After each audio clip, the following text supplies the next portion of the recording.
আসসালামু আলাইকুম। তোমাদের আজকের চ্যাপ্টার অধ্যায় 4 রসায়ন দ্বিতীয় পত্র।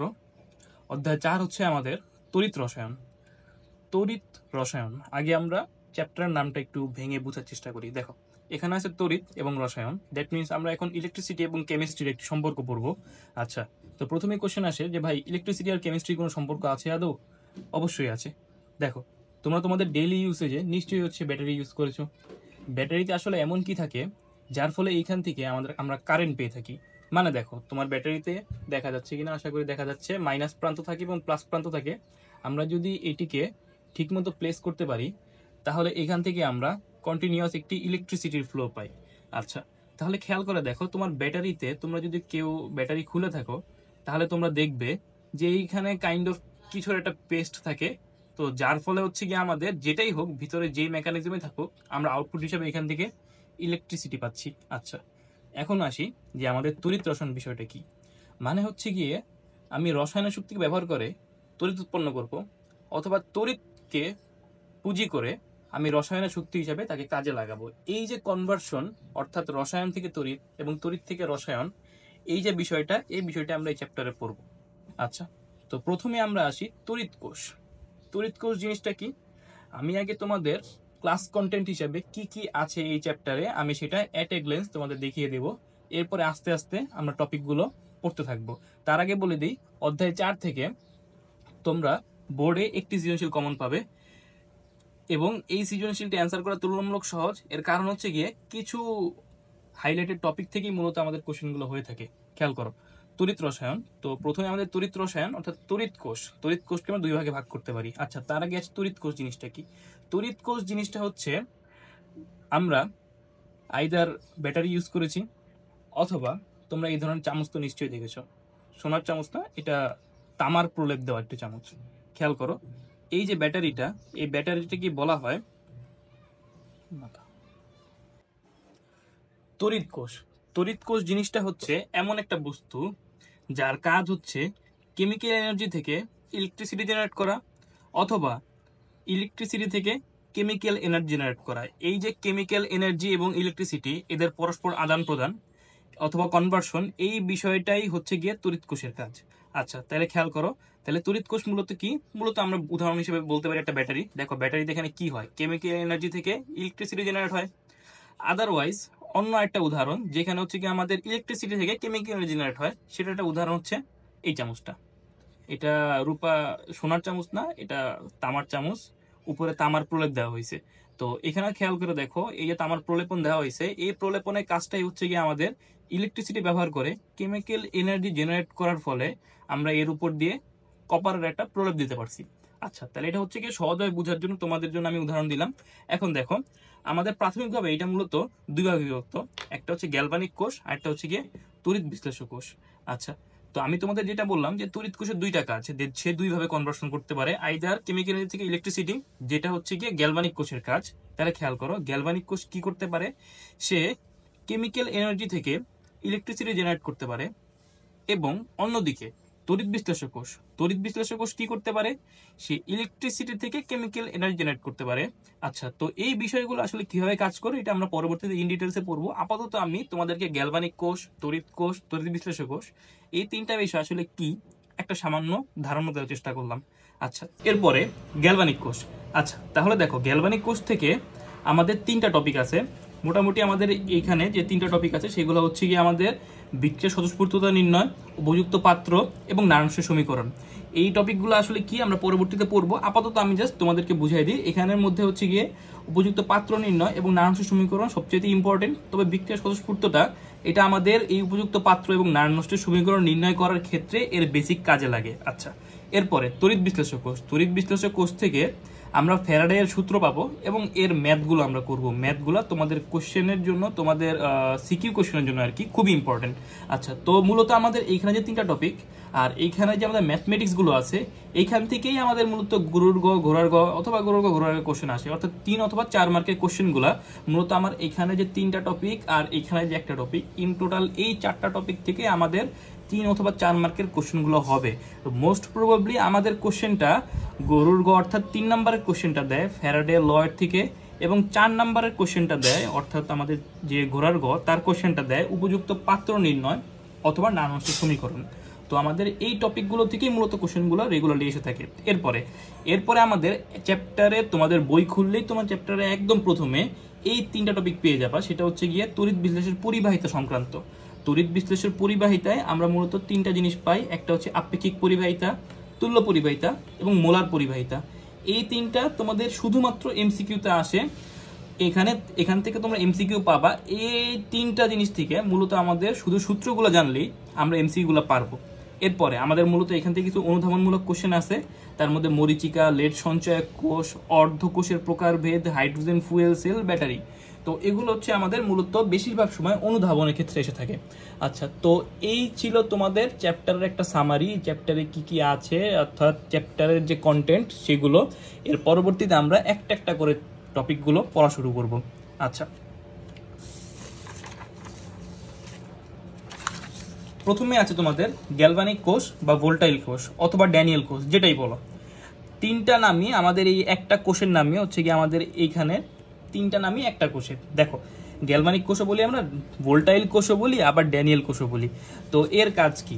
প্রথমে আমরা দেখব আমাদের গ্যালভানিক কোষের কাজ কি। গ্যালভানিক কোষের কাজ হচ্ছে গিয়ে সে আমাদের রসায়নের শক্তিকে তড়িৎ শক্তিতে কনভার্ট করতে পারে, অর্থাৎ তার ভিতর কোনো কেমিক্যাল রিয়াকশনের মাধ্যমে আমরা সেখান থেকে ইলেকট্রিসিটি জেনারেট করতে সক্ষম হই। এটাই হচ্ছে আমাদের গ্যালভানিক কোষ বা ভোল্টাইল কোষ বা ড্যানিয়েল কোষের কাজ।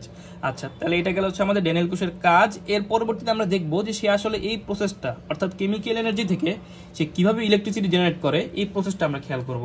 আচ্ছা, তাহলে দেখো আমাদের গ্যালভানিক কোষ বা ভোল্টাইল কোষ, আমরা এখন এই জিনিসটা এক্সপ্লেন করব। আচ্ছা, গ্যালভানিক কোষ বা ভোল্টাইল কোষ বানানোর জন্য আমাদের প্রথমত 2টা পাত্র লাগবে। দেখো, এখানে আমরা 2টা পাত্র নিছি, একটা হচ্ছে কি আমাদের এই পাত্র, একটা এই পাত্র। তো দেখো, এই পাত্র নিলাম, প্রথম কাজ হয় পাত্র নেওয়া। এরপরে আমরা একটা অ্যানোড এবং একটা ক্যাথোড এখানে স্থাপন করব, অ্যানোড এবং ক্যাথোড। আচ্ছা, তাহলে আমরা কি করলাম? প্রথমত 2টা পাত্র নিলাম, এরপরে একটি অ্যানোড একটি ক্যাথোড প্লেস করলাম। এর পরের কাজ হবে আমরা অ্যানোডে যেই যেই বস্তু আমরা অ্যানোড নিয়েছি, এখানে আমরা অ্যানোড নিয়েছি জিঙ্কের আর ক্যাথোড নিয়েছি কপারের। কেন জিঙ্ক কেন কপার এটা আমরা একটু পরবর্তীতে এক্সপ্লেন করব। তার আগে আমরা দেখি প্রসেসটা কি, অর্থাৎ ড্যানিয়েল কোষ প্রস্তুত করার প্রসেসটা কি। খেয়াল করো, আমরা এখানে অ্যানোড নিয়েছি জিঙ্কের এবং ক্যাথোড নিয়েছি কপারের। এরপরে আমরা এখানে যার অ্যানোড নিয়েছি ঠিক তারই লবণ নিব, অর্থাৎ এখানে জিঙ্ক নিয়েছি এই জন্য জিঙ্ক সালফেটের লবণ নিব, এখানে কপার নিয়েছি এই জন্য কপার সালফেটের লবণ নিব। তাহলে দেখো আমরা কি করলাম, প্রথমত 2টা পাত্র নিলাম, অ্যানোড ক্যাথোড প্লেস করলাম, যার অ্যানোড তার লবণ এখানে দিলাম, যার ক্যাথোড তার লবণ এখানে দিলাম। এর পরবর্তীতে আমরা এই অ্যানোড এবং ক্যাথোডকে একটি তার দ্বারা যুক্ত করব এবং এইখানে একটা বাল্ব স্থাপন করব, যাতে আমাদের এইখান থেকে যদি ইলেকট্রিসিটি ফ্লো হয়, ওই যে বলেছিলাম যে রাসায়নিক শক্তিকে ব্যবহার করে আমরা তড়িৎ শক্তি রূপান্তর করব। যদি আমাদের এইখান থেকে সত্যিকার থেকেই আমাদের তড়িৎ শক্তি রূপান্তরিত হয়, তাহলে এইখান থেকে আমার এই তার থেকে এই তারে যে ইলেকট্রিসিটি ফ্লো করবে তার মাধ্যমে আমার এই বাল্বটা জ্বলে উঠবে, এই জন্য আমরা বাল্বটাকে স্থাপন করেছি। আচ্ছা, তাহলে এরপরে দেখো আমাদের প্রসেসটা আমরা খেয়াল করি। তারপরে আমরা এখানে আরেকটা জিনিস দেখতে পাচ্ছি, সেটা হচ্ছে একটা লবণ সেতু।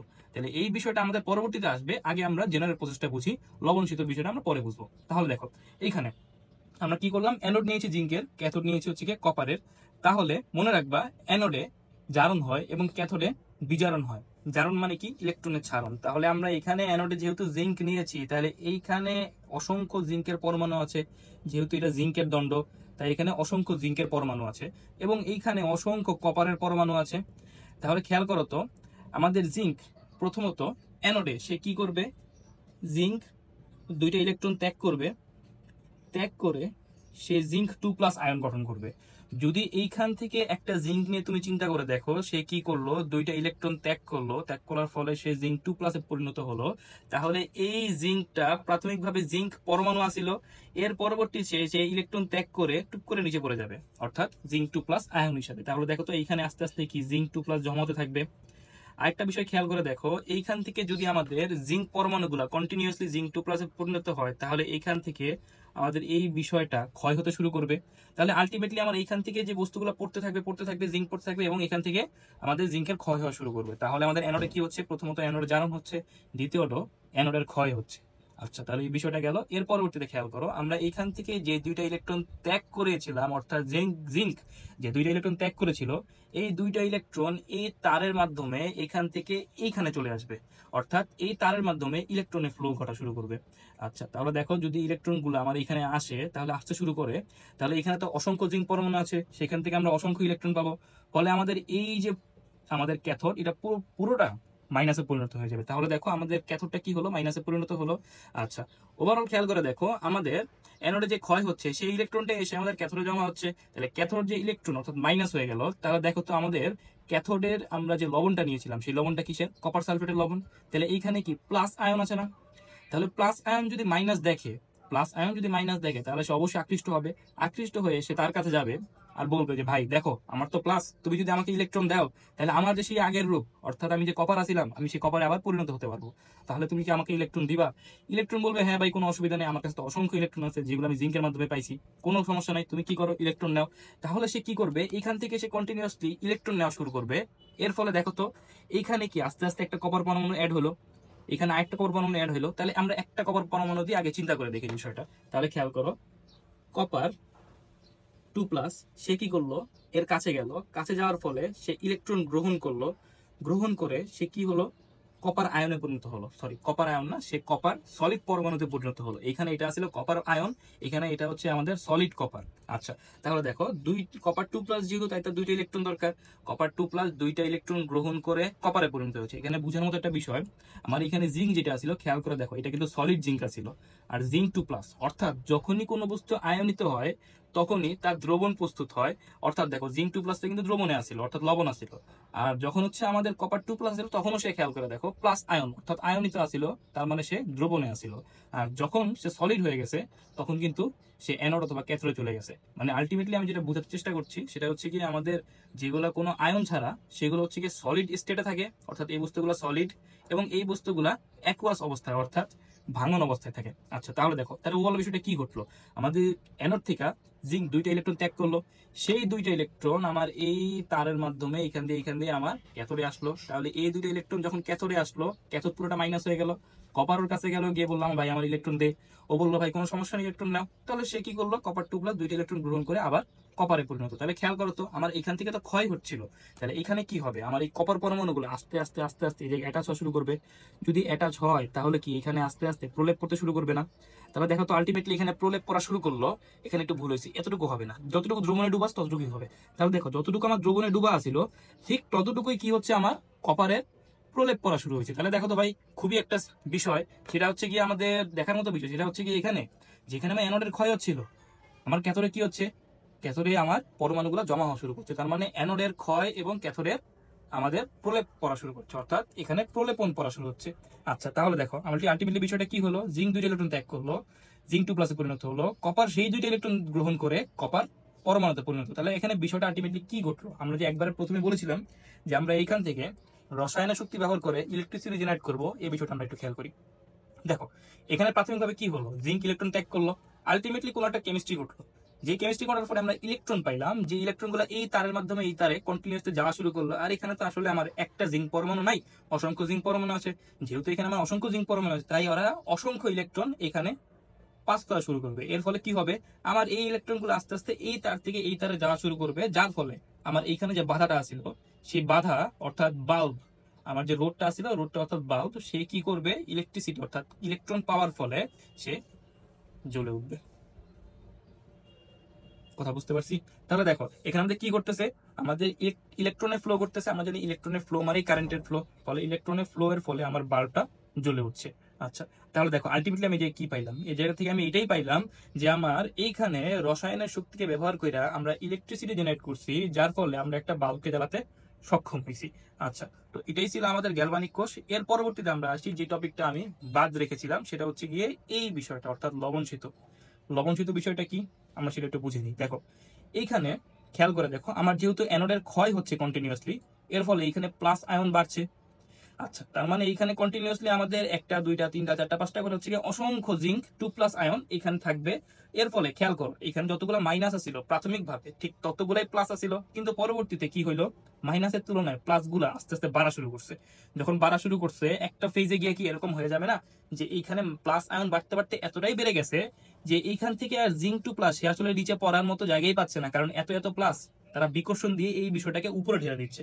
আচ্ছা, যদি এরকম বিষয়টা হয়, এটা হবে তোমার বিক্রিয়াটা কিছু সার্টেন টাইমের পরে এরকম হওয়া শুরু করবে। যখন এরকম হবে তখনই আমরা হচ্ছে গিয়ে লবণ সেতুকে নিয়ে আসি। লবণ সেতুর কাজ কি?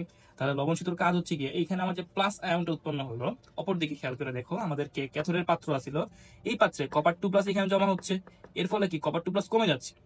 অন্যদিকে সালফেট যে মাইনাস আছিল, অর্থাৎ সালফেট যে 2- আয়নটা আছিল, এই 2- আয়নটা কি কন্টিনিউয়াসলি ওর তুলনায় বেড়ে যাচ্ছে না?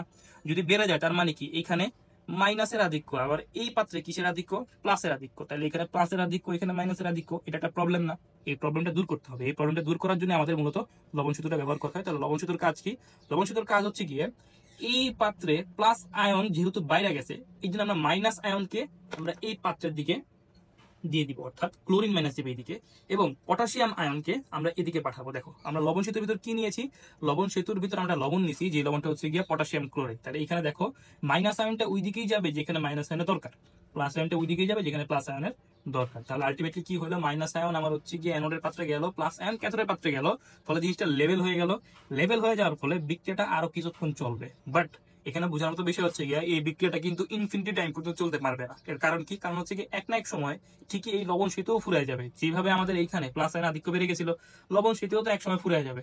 এর ফলে আমাদের বিক্রিয়া একটা না একটা পর্যায়ে গিয়ে স্টপ হয়ে যাবে। বাট আলটিমেটলি আমরা কি করতে পারলাম? আলটিমেটলি আমরা রসায়ন শক্তি ব্যবহার করে ইলেকট্রিসিটি জেনারেট করতে সক্ষম হয়েছি। এর পর টপিক হচ্ছে কি আমাদের এর আগেরটাই, অর্থাৎ গ্যালভানিক কোষ থেকে আমরা যা পেয়েছি ওইখান থেকেই কিছু আমাদের সংজ্ঞা।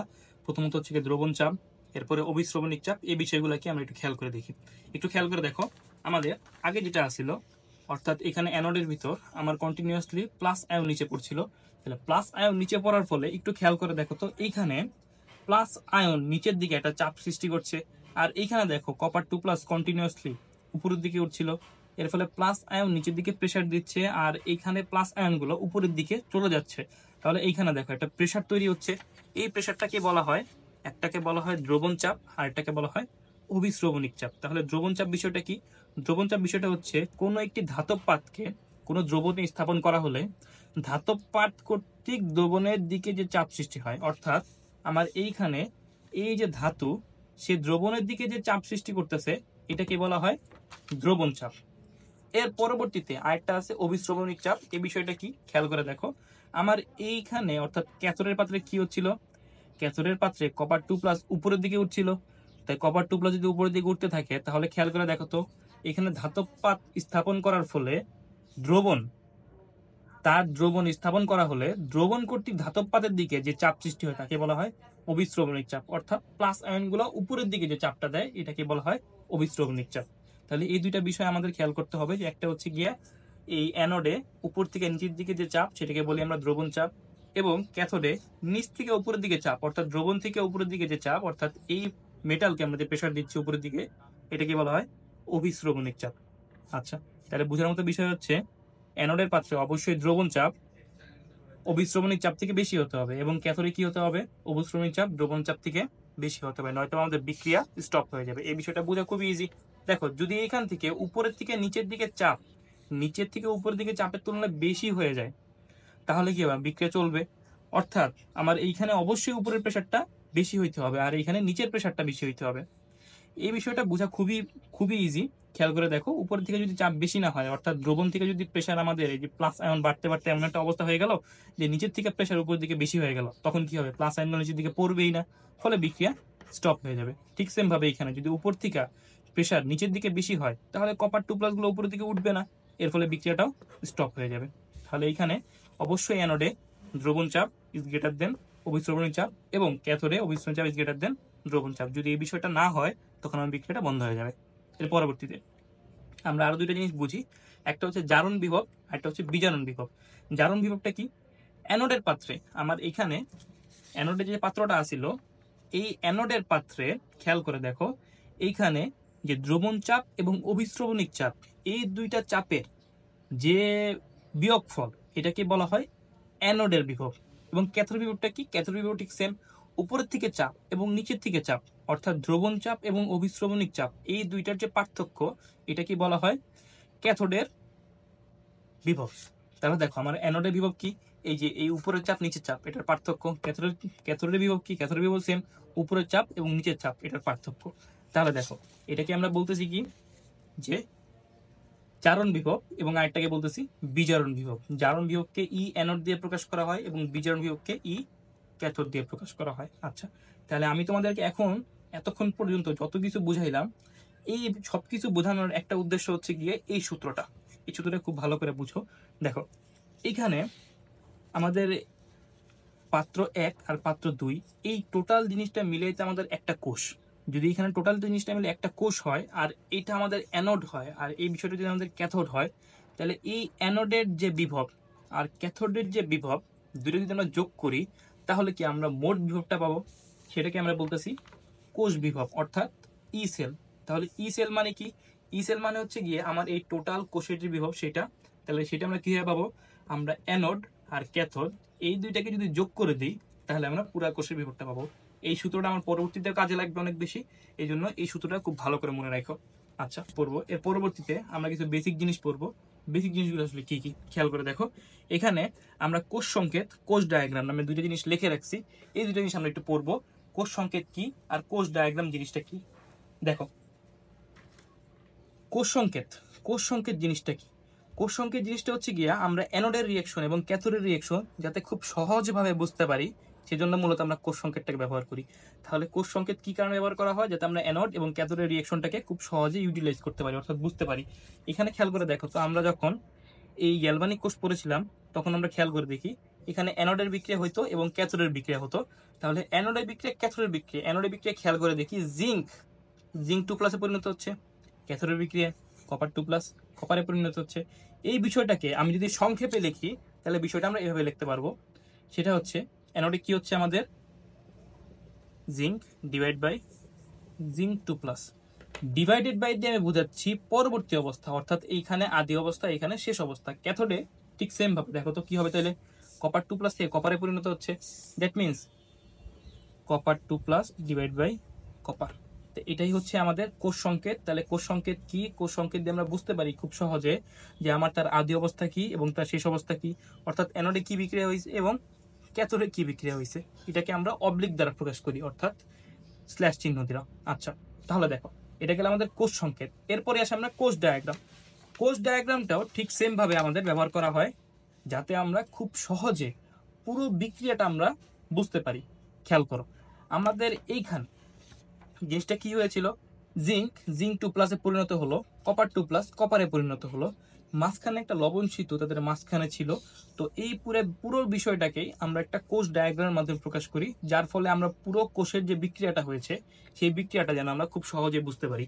খেয়াল করো, কোষ ডায়াগ্রাম লেখার নিয়ম হচ্ছে আমরা বাম পাশে লিখবো অ্যানোডের বিক্রিয়া, ডান পাশে লিখবো ক্যাথোডের বিক্রিয়া, এবং বাম পাশে লিখবো আমরা অ্যানোডের কোষ সংকেত, বাম পাশে লিখবো ক্যাথোডের কোষ সংকেত। খেয়াল করো, এবং মাঝখানে থাকতেছে লবণ সেতু। তাহলে জিনিসটা বুঝো যে এখানে আসলে বিষয়টা কেন ব্যবহার করা। বিষয়টা এই জন্য ব্যবহার করা হয় যাতে আমরা এইখানে এতগুলো বিক্রিয়া না লিখে, যাতে খুব সহজে আমরা বুঝতে পারি যে আমাদের এই বিক্রিয়া আসলে কি কি হয়েছে। যেমন দেখো এই কোষ ডায়াগ্রামটা দেখো, এখানে কি হচ্ছে, জিঙ্ক থেকে জিঙ্ক 2+ পরিণত হচ্ছে।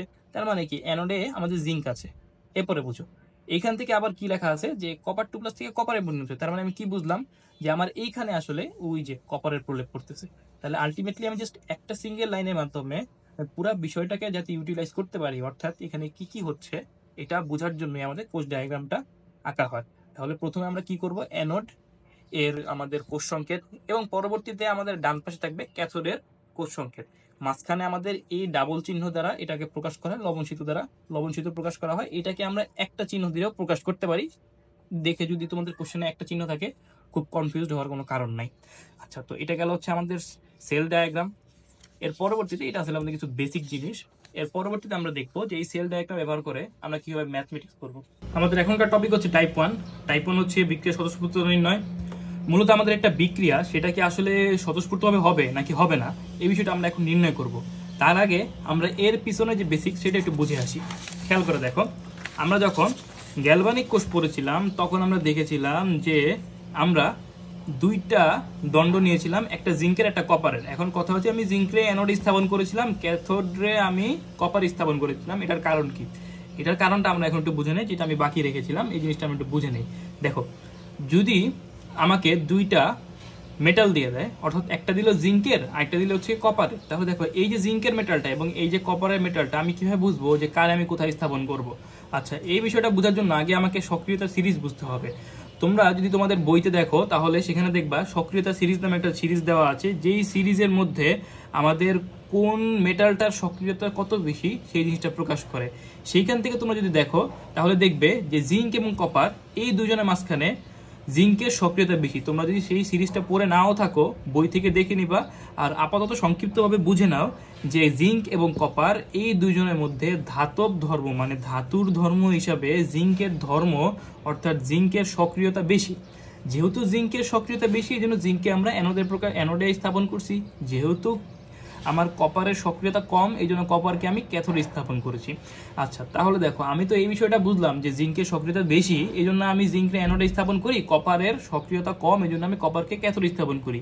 তোমাদের মনে কি এই কোশ্চেনটা আসে যে কি হবে যদি আমি এই কপারটাকে নিয়ে জিঙ্কে বসায় দিলাম আর যেটা জিঙ্কে আসিল সেটাতে আমি ক্যাথোডে বসায় দিলাম, তাহলে বিষয়টা কি ঘটবে? তাহলে আমার বিক্রিয়াটা হবে, কিন্তু এই বিক্রিয়াটা তখন আর স্বতঃস্ফূর্ত হবে না যেটা আগে হইতো। অর্থাৎ আগে যদি আমি জিঙ্কের এই পাশে এবং কপারের এই পাশে রাখতাম তখন আমার বিক্রিয়াটা আসলে নিজে নিজেই ঘটতো। অর্থাৎ এইখানে আমি অ্যানোড দিলাম, ক্যাথোড দিলাম, লবণ সেতু দিলাম, এরপর লবণ দিলাম, বাল্ব স্থাপন করলাম, তার দিয়ে যোগ করে দিলাম, বিক্রিয়াটা নিজে নিজেই হতে থাকবে।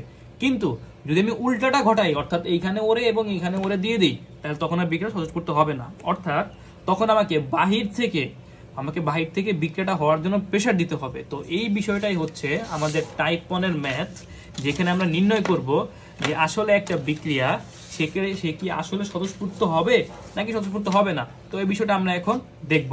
তাহলে খেয়াল করো আমার কোশ্চেন কি দেওয়া আছে। কোশ্চেনে দেওয়া আছে যে zinc by zinc 2+ by zinc. তাহলে আমার কোশ্চেনে দেওয়া আছে zinc 2+ by zinc, copper 2+ by copper, এই দুইজনের বিজারণ বিভব যথাক্রমে -0.76 প্লাস 0.34 হলে নিচের বিক্রিয়াটা স্বতঃস্ফূর্ত হবে কি হবে না এটা নির্ণয় করতে বলছে। তাহলে দেখো বিক্রিয়াটা কি দেওয়া আছে, কপার আর জিঙ্ক 2+ বিক্রিয়া করে কপার 2+ আর জিঙ্ক উৎপন্ন করতেছে। আচ্ছা, তাহলে দেখো এই জিনিসটা থেকে আমরা এখন সলিউশন করতেছি এটার। তাহলে প্রথমে যদি আমি এখান থেকে ওর সেল ডায়াগ্রামটা আঁকতে চাই তাহলে দেখো তো কি হবে। একটু আগে আমি সেল ডায়াগ্রাম পড়াইছি অর্থাৎ কোষ ডায়াগ্রাম। তাহলে কোষ ডায়াগ্রাম কি হচ্ছে, এখানে কপার থেকে কপার 2+ পরিণত হয়েছে, জিঙ্ক 2+ থেকে জিঙ্কে পরিণত হয়েছে। আচ্ছা, তাহলে এখানে কার জারণ কার বিজারণ দেখি। আমার এখানে ওর আগে কত আছিল 0, এরপরে ওর +2 হয়েছে, তাহলে বারণ। বারণ মানে কি? বারণ মানে আমরা সবাই জানি বারণ মানে জারণ।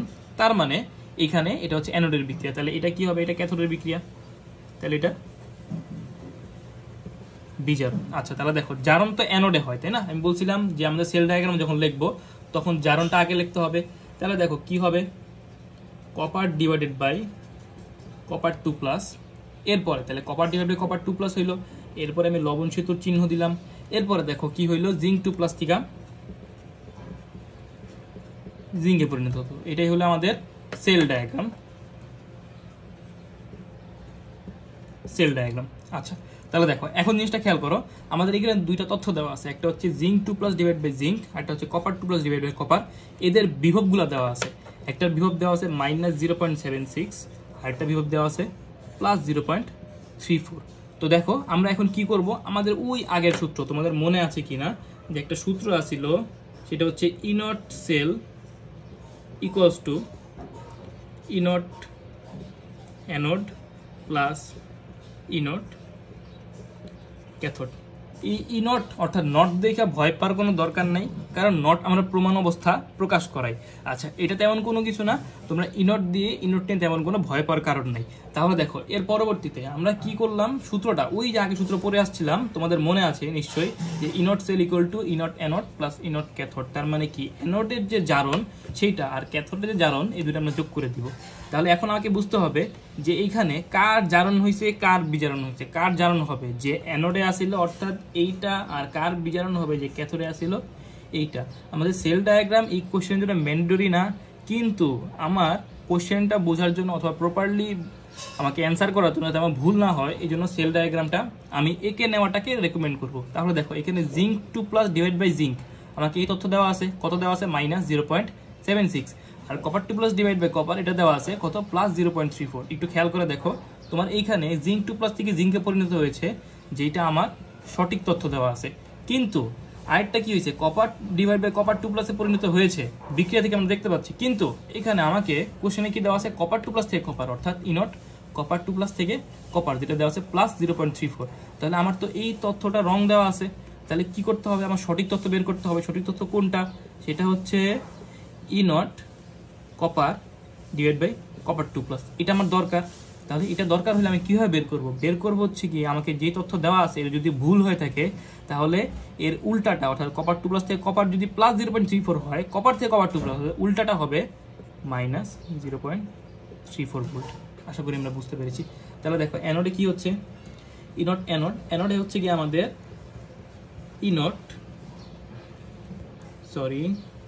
এখানে কপার ডিভাইড বাই কপার 2+, আর ক্যাথোডে কি হচ্ছে E naught zinc 2+ divide by zinc. তাহলে অ্যানোডে আমরা যে ইয়েটা হচ্ছে সেটা আমরা লিখে ফেলি। অ্যানোডে আমরা কত পেয়েছিলাম, এটা হচ্ছে -0.34, আর এখানে হচ্ছে গিয়া জিঙ্ক 2+ ডিভাইড বাই জিঙ্ক, সেটা হচ্ছে গিয়ে -0.76। তাহলে এই দুটো যোগ করলে আমাদের আসবে -1.1 ভোল্ট। আচ্ছা, তাহলে এখন আসি আমরা কনক্লুশন হচ্ছে কি, আমাদের এই বিক্রিয়া জিজ্ঞেস করছিল কি, আমাকে কোশ্চেনে আস্ক করেছিল যে আমার বিক্রিয়াটা সেটা কি স্বতঃস্ফূর্ত হবে নাকি হবে না। আচ্ছা, অ্যান্সারটা হচ্ছে যদি আমাদের ইনট সেলের মান নেগেটিভ আসে, ইনট সেল ইকুয়াল টু নেগেটিভ, তাহলে স্বতঃস্ফূর্ত না। যদি ইনট সেল পজিটিভ আসে তাহলে স্বতঃস্ফূর্ত। তার মানে আমরা কি বুঝলাম, এটা হচ্ছে আমাদের কনক্লুশন। যদি ইনট সেল নেগেটিভ আসে তার মানে বিক্রিয়াটা স্বতঃস্ফূর্ত না।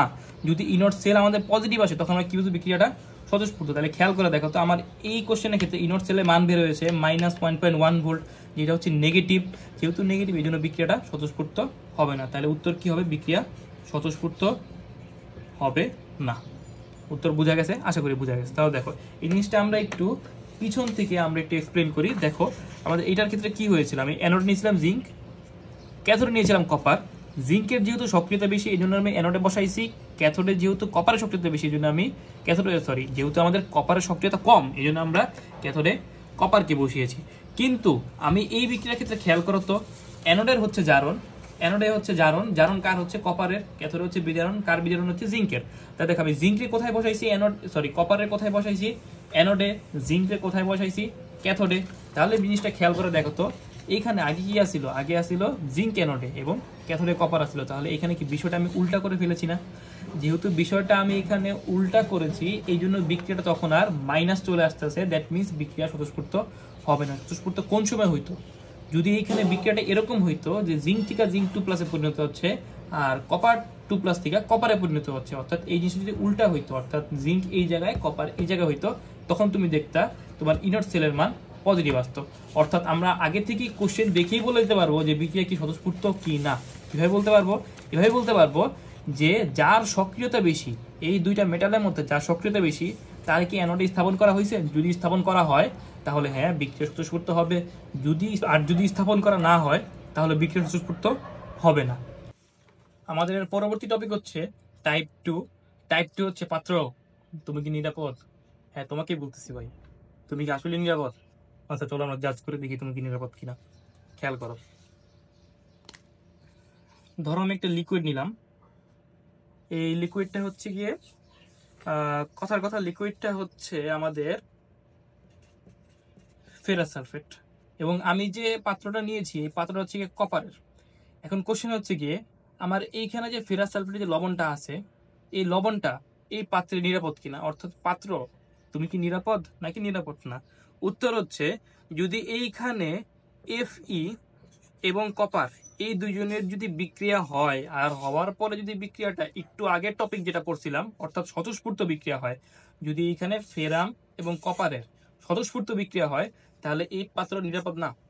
কিন্তু যদি বিক্রিয়া স্বতঃস্ফূর্ত না হয় তাহলে এই পাত্র নিরাপদ। বিষয়টা বোঝা খুবই ইজি। যদি এখানে বিক্রিয়াটা স্বতঃস্ফূর্ত হয়, যদি বিক্রিয়াটা এখানে স্বতঃস্ফূর্ত হয়, তাহলে পাত্র এবং ফেরাম বিক্রিয়া দেওয়া শুরু করবে।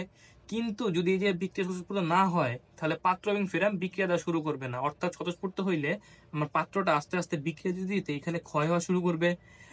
আর যাই হোক, আমার সেই পাত্র আগের যে অবস্থায় আছিল সেই অবস্থা থাকবে না। তাহলে এখানে ব্যাপারটা এইটাই, যদি স্বতঃস্ফূর্ত হয় তাহলে আমার পাত্র নিরাপদ না, কিন্তু যদি বিক্রিয়া স্বতঃস্ফূর্ত না হয় তাহলে পাত্র ইজ টোটালি সেফ। ওকে, তাহলে আমরা দেখি এই ম্যাথটা আমরা একটু সলভ করার চেষ্টা করি। দেখো এখানে কি দেওয়া আছে আমাদের ম্যাথে দেওয়া আছে যে কপার ধাতুর পাত্রে FeSO4 রাখা যাবে কি যাবে না। আচ্ছা, তাহলে আমার কোশ্চেনটা হচ্ছে কি, আমার পাত্র নিয়েছি আমি কপারের, আর এই কপারের ভিতর কপারের পাত্রে আমি ফেরাস সালফেট দ্রবণকে আমি রাখতে পারবো নাকি পারবো না। আরো কি কি দেওয়া আছে? দেওয়া আছে হচ্ছে আমার E naught copper divide by copper 2 plus -0.34, আর Fe divide by Fe2 plus +0.44। Okay fine, তাহলে আমরা দেখি। তার আগে এই টাইপ 2 করার আগে আমাদের একটা জিনিস খুব ভালো করে মাথায় ঢুকাইতে হবে, সেটা হচ্ছে যে পাত্র, অর্থাৎ যার আমি পাত্র হিসেবে নিচ্ছি সেই অ্যানোড, যার পাত্র সে অ্যানোড। এটা খুব ভালো করে মাথায় রাখবা। আর তোমাদের 19 এই বিষয়গুলো আসিল যে অ্যানোডে জারণ হয়, জারণ মানে ইলেকট্রনের ছাড়ন, অর্থাৎ জারণ মানে জারণ মানের বারণ। তো এই বিষয়গুলো আমাদের একটু বেসিক হিসাবে মাথায় রাখতে হবে। তাহলে দেখো, যদি আমরা বিষয়টা মাথায় রাখতে পারি, তাহলে খেয়াল করে দেখো, যেহেতু কপার ধাতুরে আমি নিছি, তাহলে কপার ধাতু কি হবে? অ্যানোড। আর অ্যানোডে জারণ হয়, ঠিক আছে। তাহলে দেখো আমার কপার এটা কোথায় আছে? এই যে কপার কি আছে, copper divide by copper 2 plus কত দেওয়া আছে? 0.34। তাহলে আমার অ্যানোডকে, যেহেতু পাত্র হচ্ছে আমার কপারের পাত্র, যেহেতু কপার ধাতুর পাত্র, তাই আমার অ্যানোড ইকুয়াল টু কপার। আর কপারের কি হবে তাহলে? তাহলে কপারের জারণ মানের বাড়বে। তাহলে দেখো তো, কপার থেকে কপার 2 প্লাস হয়েছে, 0 থেকে 2 প্লাস হচ্ছে, তাহলে জারণ মান বাড়লো। তাহলে আমাকে সঠিক ইনফরমেশন দেওয়া আছে। যদি রং ইনফরমেশন দেওয়া থাকতো তাহলে আমি কি করতাম? জিনিসটাকে উল্টায় নিতাম, অর্থাৎ এটাকে আবার মাইনাস করে নিতাম। তাহলে দেখো, আমাকে পাত্রেরটা সঠিক ইনফরমেশন দেওয়া আছে, তাহলে কপারের যদি জারণ হয়, অর্থাৎ কপার যদি অ্যানোডে থাকে, তাহলে Fe কি হবে? ক্যাথোডে। তাহলে ক্যাথোডে কি আছে? ফেরাম আছে। বুঝে গেল? আচ্ছা, তাহলে দেখো এখন আমরা ম্যাথটা পুরোপুরি কমপ্লিট করি। তাহলে আমার E nought cell equal to কি হবে? E nought anode E nought cathode. তাহলে দেখো এখানে আমাদের অ্যানোডে কি বিক্রিয়া হচ্ছে? অ্যানোডে কি আছে? অ্যানোড হচ্ছে আমাদের কপার আছে, কপার থেকে কপার 2 প্লাস। তাহলে অ্যানোডে আমাদের E nought copper divide by copper 2 plus. আর ক্যাথোডে কি আছে? ক্যাথোডে আমার ফেরাম আছে। তাহলে ই নট কি হবে? ক্যাথোডে আমাদের Fe2 প্লাস যেহেতু আছে, তাই Fe2 প্লাস থেকে Fe তে পরিণত হবে, ঠিক আছে। কারণ আমাদের ক্যাথোডে কি হয়? ক্যাথোডে জারণ মান কমে যায়। দেখো এখানে +2 আছে, এখানে 0 আছে, তুমি কিন্তু আবার যেটা দেওয়া আছে ওইটা দেখে বসায় দিও না, ঠিক আছে। আমাদের কিন্তু এইখানের এই যে দ্বিতীয় ইনফরমেশনটা দেওয়া আছে, এটা কিন্তু রং ইনফরমেশন দেওয়া আছে। আমি একটু আগে বুঝাইছিলাম কোনটা সঠিক ইনফরমেশন, কোনটা রং ইনফরমেশন। তাহলে এই যে রং ইনফরমেশন দেওয়া আছে, আর কি করতে হবে? Fe থেকে Fe2 প্লাস যদি +0.44 হয়, তাহলে আমার Fe2 প্লাস থেকে Fe এটা কি হবে? -0.44 হবে না ভাই? খুবই সিম্পল, যেটা দেওয়া আছে যদি আমার উল্টা দরকার হয় আমি জাস্ট ওটাকে মাইনাস করে নেবো, এতটুকুই। তাহলে দেখো এখানে কপার থেকে কপার 2 প্লাস -0.34, যেটা সঠিক ইনফরমেশন, কপার থেকে কপার 2 প্লাস। তাহলে আমি এটা কত হবে? এখানে হ্যাঁ -0.34, তাহলে -0.44 এবং -0.44, তাহলে যোগ করলে কত আসতেছে? 3 4 7, তাহলে -0.78 ভোল্ট। তাহলে দেখো তো আমার এখানে কি আসতেছে? ইনট সেল মাইনাস আসতেছে। যদি ইনট সেল মাইনাস আসে, তার মানে কি? বিক্রিয়া স্বতঃস্ফূর্ত না। তাহলে আমি কি বলছিলাম? সুতরাং বিক্রিয়াটি স্বতঃস্ফূর্ত নয়, সুতরাং পাত্রটি নিরাপদ। তাহলে আশা করি বোঝা গেছে যে যদি আমার বিক্রিয়ায় ইনট সেল নেগেটিভ আসে, তার মানে বিক্রিয়াটা তখন আর স্বতঃস্ফূর্ত থাকতেছে না। যদি বিক্রিয়াটা স্বতঃস্ফূর্ত না হয়, তাহলে আমার ওই যে মনে আছে, পাত্র আর আমার ফেরাম এই দুজন পরস্পর নিজে নিজে বিক্রিয়া দেবে না। কি করতে হবে? তখন তোমাকে বাহির থেকে ফোর্স প্রয়োগ করতে হয়। ফোর্স মানে ইলেকট্রিসিটি তোমাকে দিতে হয় বাহির থেকে। যদি তুমি বাহির থেকে ইলেকট্রিসিটি দাও, সে একমাত্র তখনই গিয়ে সে বিক্রিয়া করা শুরু করবে। কিন্তু তুমি যদি বাহির থেকে ইলেকট্রিসিটি প্রয়োগ না করো, তাহলে এখানে ফেরাম এবং কপার তারা পরস্পর কোনো ধরনের বিক্রিয়া দিবে না। তার মানে তোমার পাত্র যা ছিল সে তাই থাকবে, ফলে তোমার পাত্রটা টোটালি সেফ। ফলে আমাদের কনক্লুশন কি? কনক্লুশন হচ্ছে গিয়ে, যদি বিক্রিয়া স্বতঃস্ফূর্ত না হয় তাহলে পাত্র নিরাপদ, যদি এর বিপরীতটা হয় অর্থাৎ বিক্রিয়া স্বতঃস্ফূর্ত হয়, তখন পাত্র আর নিরাপদ না। তোমাদের এই কোশ্চেনটাই, অর্থাৎ টাইপ 2 এর এই কোশ্চেনটাই যদি আরেকটু এক্সটেন্ড করতে চায়, তাহলে তোমাদেরকে এন্ডিং এ বলে দিতে পারে যে তোমরা গিবসের মুক্ত শক্তির পরিবর্তনটা নির্ণয় করে দেখাও। অর্থাৎ উক্ত কোশ্চেন থেকে তোমার জাস্ট এক্সট্রা হিসাবে তোমাকে বললো যে এইখান থেকে গিবসের মুক্ত শক্তির পরিবর্তনটাও হিসাব করে দেখাও। এটা খুবই ইজি, জাস্ট আমাদের গিবসের মুক্ত শক্তির পরিবর্তনের সূত্রটা মাথায় রাখতে হবে। সেটা হচ্ছে del G equal to minus n into F into E naught cell. এই ইনট সেল হচ্ছে আমরা একটু আগে যে ইনট সেল বের করেছিলাম, অর্থাৎ এইখানে যে ইনট সেল, এই ইনট সেল অর্থাৎ -0.78। আর এইখানে এফ মানে হচ্ছে গিয়ে আমাদের ফ্যারাডের ধ্রুবক। ফ্যারাডের ধ্রুবকটা কত আপাতত আমরা একটু মুখস্থ রাখি, 96,500। পরবর্তী আমি এক্সপ্লেন করবো যে এটা কেন 96,500 হইলো। এরপরে এন মানে হচ্ছে কি মোল সংখ্যা।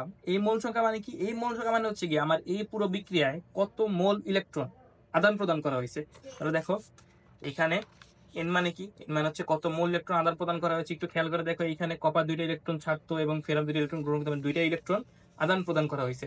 তাহলে এন এর ভ্যালু হচ্ছে গিয়ে 2, তাহলে -2 ইন্টু 96,500 ইন্টু ইনট সেল। ইনট সেলের ভ্যালু কত এই জায়গায় দেখো, একটু আগে আমরা বের করছি -0.78। তো আমরা বসাই দিই -0.78। এটা ক্যালকুলেট করলে কত বের হয়? তো এটা ক্যালকুলেট করলে আসতেছে 15,0540। এটাই, এটা হচ্ছে আমাদের মুক্ত শক্তির পরিবর্তন। এটাই, এটা যদি আমাদের কোশ্চেনটা একটু এক্সটেন্ড করতে চায় তাহলে আমাদেরকে এক্সট্রা করে হচ্ছে কি গিবসের মুক্ত শক্তির পরিবর্তনটা বের করতে বলতে পারে। এটা আমাদের ম্যাক্সিমাম এমসিকিউতে আসে, কিংবা যদি আমাদের 4 মার্কের কোশ্চেন দেয় তখন এই কোশ্চেনটা তুলনামূলক ছোট হয়, এই জন্য একটু বাড়ায় গিবসের মুক্ত শক্তির পরিবর্তন পর্যন্ত বের করতে বলতে পারে। তাহলে এটা ছিল তোমাদের টাইপ 2। এর পরবর্তীতে আমরা টাইপ 3 দেখব। টাইপ 3 হচ্ছে আমাদের নারনষ্ট সমীকরণ, আর যেখান থেকে মোটামুটি বেশিরভাগ সময় আমাদের নারনষ্ট সমীকরণ থেকে 4 মার্কের অথবা 3 মার্কের কোশ্চেনগুলো থাকে। দেখো নারনষ্ট সমীকরণটা কি, ফার্স্ট অফ অল আগে আমরা নারনষ্ট সমীকরণটা পড়ি। নারনষ্ট সমীকরণটা খুব ভালো করে মুখস্থ করবো। সেটা হচ্ছে গিয়ে E naught EMF equal to E naught cell -2.303 RT divide by NF into log, উপরে জারণের আয়ন নিচে বিজারণের আয়ন। একটা ম্যাথ করলে আমাদের পুরোপুরি বিষয়টা ক্লিয়ার হয়ে যাবে, বাট আগে আমরা একটু দেখার চেষ্টা করি যে এখানে ইনট ইএমএফ এবং ইনট সেল, আর এখানে আমাদের প্রত্যেকটা জিনিস আসলে কোনটা দিয়ে কি বোঝাচ্ছে। আচ্ছা তার আগে বলে রাখি নারনষ্টের,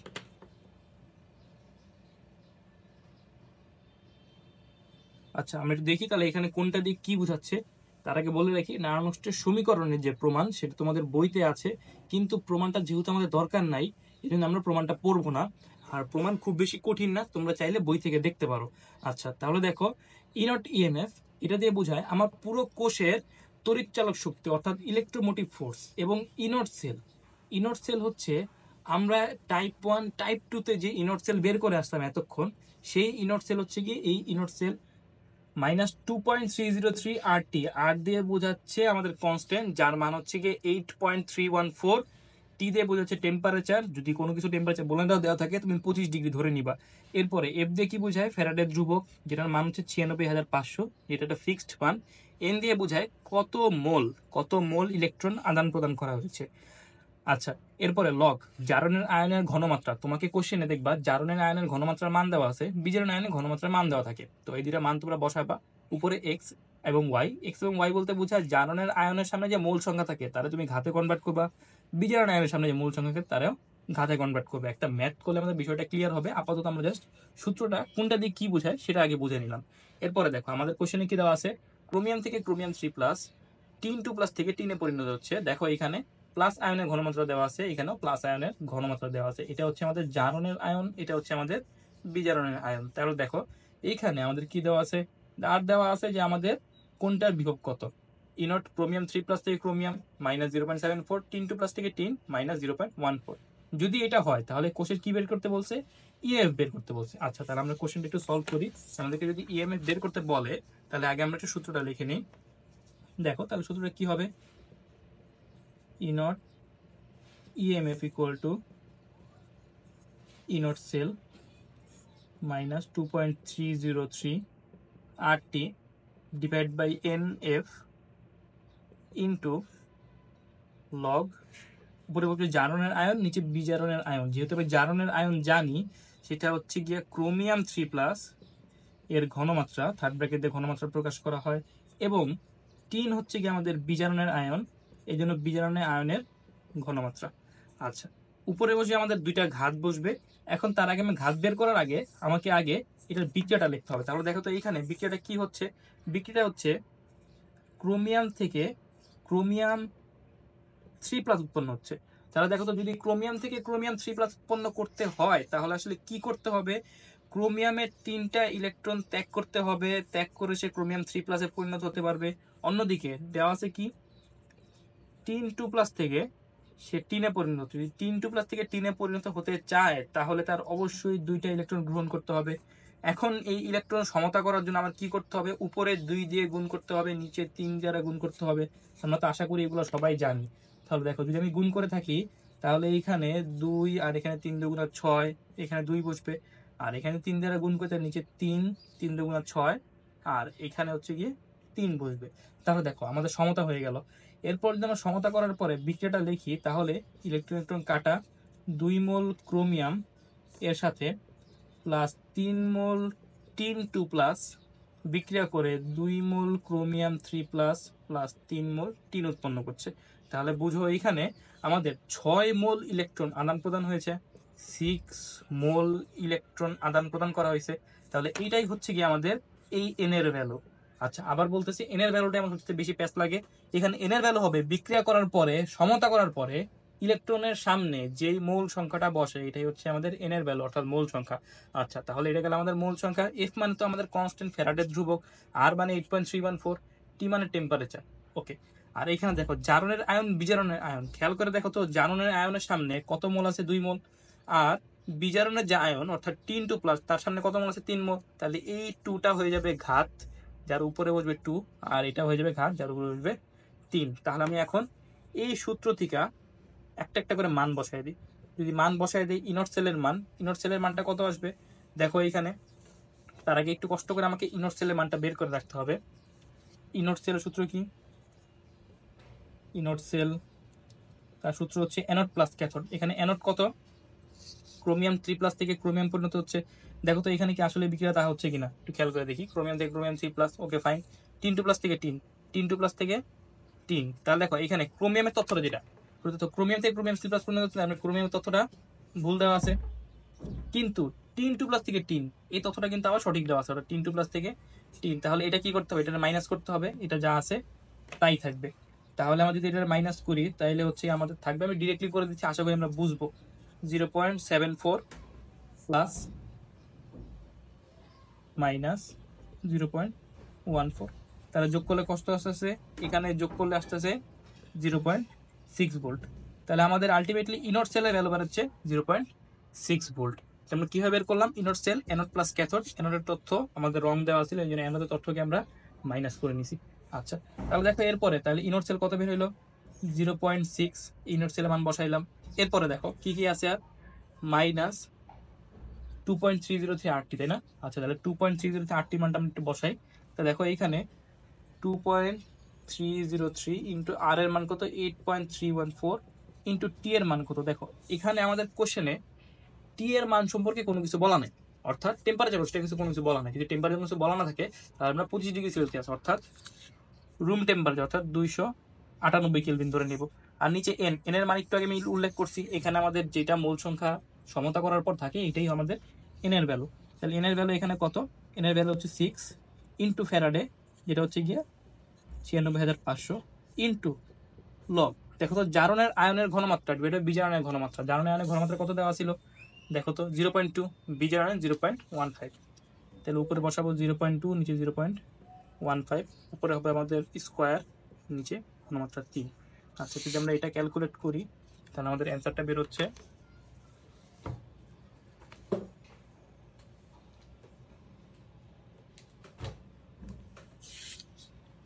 0.58 ভোল্ট। এটাই আমাদের অ্যান্সার,